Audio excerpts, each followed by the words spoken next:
Hello student, SPC government college के YouTube channel में आपका सभी का स्वागत है। मैं doctor Rajesh Kumar Meena, sociology department से। आज का जो अपना टॉपिक है समिति एसोसिएशन, ये बीए पार्ट फर्स्ट के फर्स्ट पेपर से संबंधित है। इससे पूर्व मैंने समुदाय की जो अवधारणा थी उसको स्पष्ट किया था। आज मैं समिति की अवधारणा है इसको स्पष्ट कर रहा हूँ इस वीडियो में। इसमें इसके अर्थ को बताऊंगा, परिभाषा व इसकी विशेषताओं को प्रस्तुत करूंगा। समिति, मनुष्य एक सामाजिक प्राणी है और इस रूप में उसकी काफ़ी आवश्यकताएं होती है जिससे वो अपना ठीक तरह से जीवन यापन कर सके और अपने अस्तित्व को बनाए रख सके। इन विभिन्न प्रकार की आवश्यकताओं की पूर्ति के लिए व्यक्ति अनेक प्रकार के तरीकों को अपनाता है और लोगों के साथ मिलकर वह कार्य करता है। अपनी इन विभिन्न प्रकार की आवश्यकताओं की पूर्ति के लिए जब व्यक्ति कई लोगों के साथ मिलकर कार्य करता है या साथ सहयोग करता है और इस सहयोग करने के कारण एक समिति का जन्म होता है।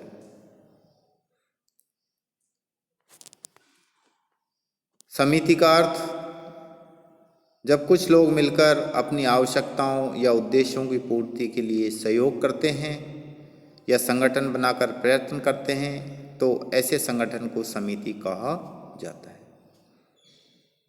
एकदम क्लियर हो गया होगा आपको। दो या दो से अधिक व्यक्ति अपनी आवश्यकताओं या उद्देश्यों की पूर्ति के लिए जब संगठित होते हैं या संगठन बनाते हैं तो इस मानव समूह को हम समिति कहते हैं।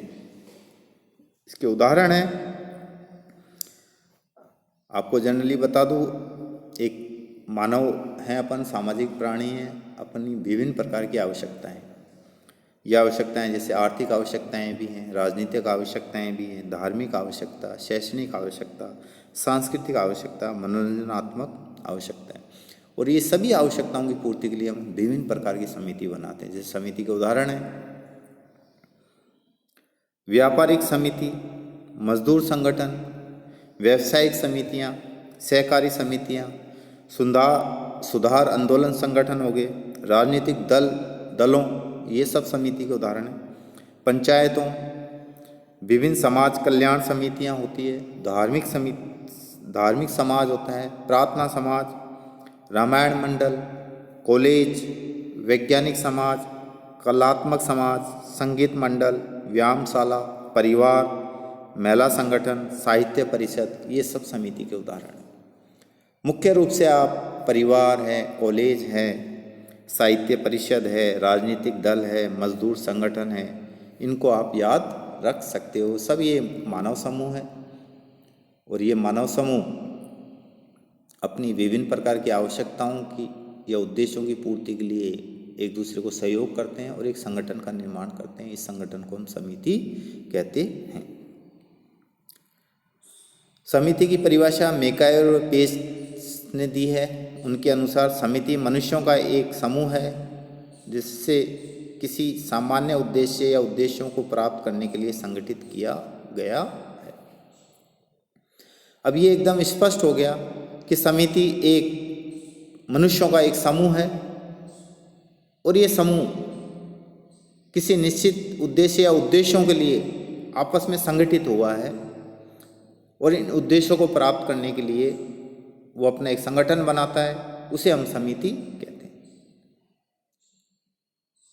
मैंने पहले ही बताया था, समाज का निर्माण सामाजिक संबंधों से होता है। सामाजिक संबंध अमूर्त होते हैं, इसलिए समाज भी अमूर्त है, मतलब अदृश्य है। समाज को हम देख नहीं सकते, उसको महसूस कर सकते हैं हम, क्योंकि उसका निर्माण सामाजिक संबंधों से, दो या दो से अधिक व्यक्तियों के बीच में जब अंत्यक्रियाएं होती है या अंत्यक्रिया बार बार होती है तो इनसे सामाजिक संबंधों का निर्माण होता है। और सामाजिक संबंधों को अनुभवी कर सकते हैं, उनको हम देख नहीं सकते। और विभिन्न प्रकार के सामाजिक संबंधों की जो व्यवस्था बनती है, मैकॉयर पेज के अनुसार सामाजिक संबंधों का जाल ही समाज है। तो समाज एक अमूर्त अवधारणा है, मतलब उसको हम महसूस कर सकते, देख नहीं सकते। लेकिन समिति एक मूर्त अवधारणा है, क्योंकि मानव समूह से बनती है। उदाहरण के रूप में हम परिवार के सदस्यों को देख सकते हैं, कॉलेज के सदस्यों को देख सकते हैं, राजनीतिक दल के जो सदस्य हैं कार्यकारिणी के, उनको हम देख सकते हैं, कोई मजदूर संगठन के सदस्य हैं उनको हम देख सकते हैं, एक परिषद है, साहित्य परिषद है, उसको सदस्यों को हम देख सकते हैं। तो उस मानव समूह से ही समिति का निर्माण होता है, उस मानव समूह को हम देख सकते हैं। तो समिति एक मूर्त है। निष्कर्ष रूप में हम समिति ये कह सकते हैं कि समिति को मनुष्य के विचार पूर्वक बनाए गए एक ऐसे संगठन के रूप में परिभाषित किया जा सकता है जिसके एक या कुछ उद्देश्य होते हैं। विचार पूर्वक, देखो आप इन्हीं डेफिनेशन और अर्थ से ही विशेषताएं तैयार होगी। विचार पूर्वक समिति विचार पूर्वक बनाई जाती है। ऐसा नहीं कि कुछ लोग एकत्रित हो गए और समिति का निर्माण हो गया, ऐसा नहीं। विचार पूर्वक उनका संगठन बनेगा तो पूर्व विचार होगा, उसकी कार्यकारिणी बनेगी, उसके उद्देश्य निश्चित होंगे, ये सारे कार्य किए जाते हैं, तभी समिति का निर्माण होता है। कुछ उद्देश्य होते हैं और साथ ही जिसकी अपनी एक कार्यकारिणी भी होती है। तो ये निष्कर्ष रूप में अपन कह सकते हैं परिभाषा और उसके अर्थ के निष्कर्ष के रूप में। अब समिति की विशेषताएं, आपने समिति की जो फर्स्ट विशेषता है वो डेफिनेशन में भी आपने देखी है, और इसकी निष्कर्ष वाली जो मैंने डेफिनेशन बताई उसमें भी ये देखने को मिलती है और अर्थ में भी देखने। समिति व्यक्तियों का समूह। समिति का निर्माण कुछ व्यक्ति मिलकर करते हैं, क्योंकि व्यक्ति मूर्त प्राणी है, अतः समिति एक मूर्त संगठन है। क्या है? मूर्त मतलब दृश्य संगठन है। दूसरी विशेषता है निश्चित उद्देश्य। एक समिति एक या कुछ निश्चित उद्देश्य होते हैं। कुछ व्यक्ति अपने सामान्य हितों को लेकर ही एक समिति का गठन करते हैं। किसी उद्देश्यहीन समूह को समिति नहीं कहा जा सकता। कोई उद्देश्यहीन समूह है तो हम उसको समिति नहीं कहेंगे। विचार पूर्वक स्थापना होती है समिति की। समिति एक विचार पूर्वक स्थापित किया हुआ संगठन माना जाता है। जब कुछ लोग सामूहिक रूप से मिलकर अपने किसी उद्देश्य या कुछ उद्देश्यों को पूरा करना चाहते हैं तो वे एक संगठन का निर्माण करते हैं, जिसे समिति कहा जाता है। एक निश्चित संगठन होता है। प्रत्येक समिति का एक निश्चित संगठन होता है। संगठन के अभाव में कोई भी समिति अपने उद्देश्यों को ठीक से प्राप्त नहीं कर, जब तक वो संगठित नहीं है व्यक्ति, तो अपने उद्देश्यों को प्राप्त वो नहीं कर सकते। किसी भी भीड़ को संगठन के अभाव में समिति नहीं कहा जाएगा। ऐसा नहीं है 5-10 व्यक्ति इकट्ठे हो गए तो हम उसको समिति कह देंगे। जब तक उनमें संगठन नहीं है तब तक हम उसको समिति नहीं कह सकते, उसको भीड़ ही कहेंगे। नियमों पर आधारित। प्रत्येक समिति के अपने कुछ नियम, उपनियम आदि होते हैं, जिनके माध्यम से सदस्यों के आचरणों को नियमित किया जाता है। आपने देखा होगा, न्यूज़पेपर में भी आप देखते हो, टीवी में भी देखते हो, कोई राजनीतिक दल में सदस्यता उसकी समाप्त कर दी जाती है, या अगर वो पार्टी विपक्ष में खड़ा हो जाता है या दूसरे दल में चल जाता है,